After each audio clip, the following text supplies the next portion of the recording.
So today gagawa tayo ng ginataang kalabasa. So mga sangkap natin na nandito.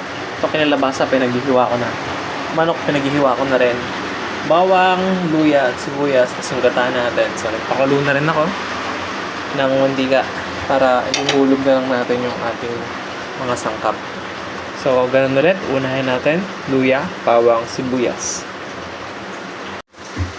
So yun, nakita na natin na nag-golden brown na siya. Pwede na natin hulog tong sibuyas natin. So yung prosesong to ay tinatawag na paggigisa. Yan ang ginagawa natin palagi pag nagigigisa tayo. Alright, tapos haluin na lang natin siya hanggang sa maghiwa-hiwalay yung sibuyas. So ayan na magkakahiwalay na yung sibuyas natin. Pwede natin hulog tong manok. Mabala kapag nag-chop-chop ka ng manok, huwag mong aalisin yung tubig na yan kasi tubig yan naturally lang galing sa manok. So, may lasa pa din yan. Kaya, sige, hulog na natin. Alright, tapos, hahaluin natin siya. Then, pagkahalo natin, tatakpan na natin ng mabalanse ang luto.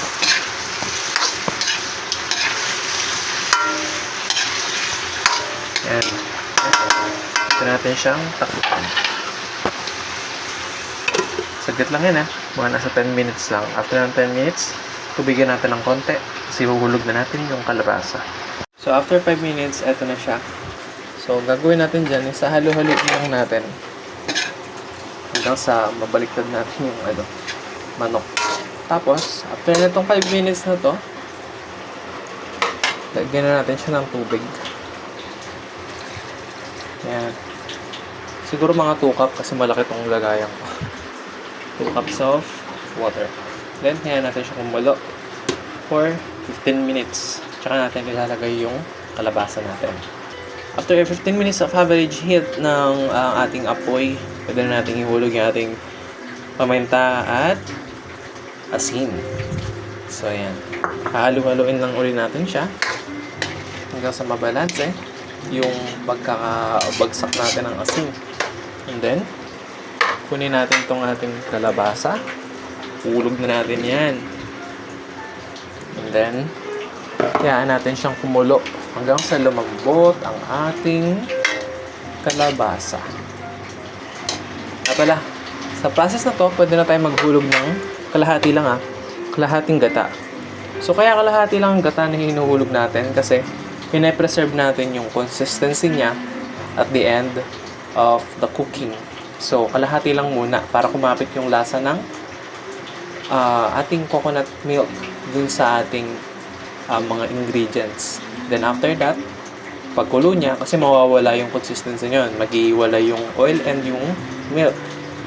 Kaya natin i-add yung pangalawa nating coconut milk. So, mamaya pa yan. Sa dulo pa ng process. Alright. And then, haluin natin siya.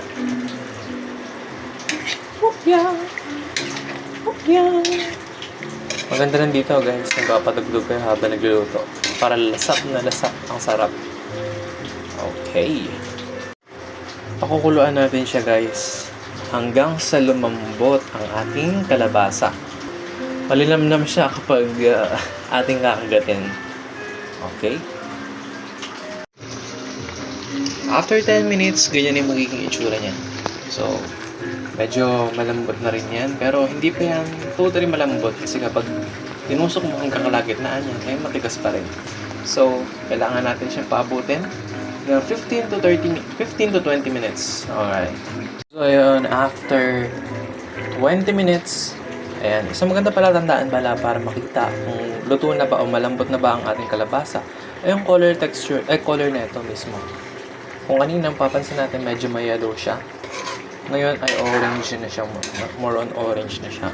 Kita niyo ba yan? Tapos medyo malambot na rin siya kung titingnan natin kasi nadudurog na yung mga sharp edge niya. So, sa last part, ihuhulog na natin ang ating final gata. Yan.